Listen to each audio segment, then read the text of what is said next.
En fait, il y a deux types de manipulation. La manipulation qui est plutôt négative, quand on nous fait culpabiliser, etc.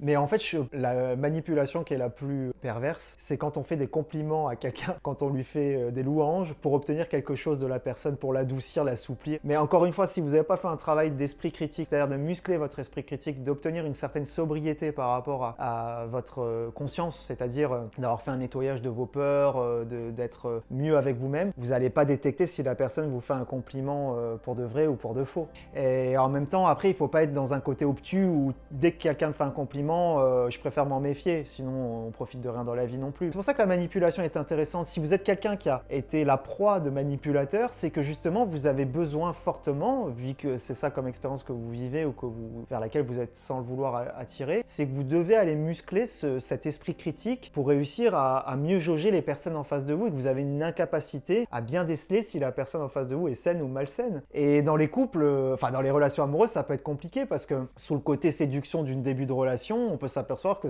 l'envers du décor est un petit peu moins sympathique, quoi. Ça va demander à se peaufiner.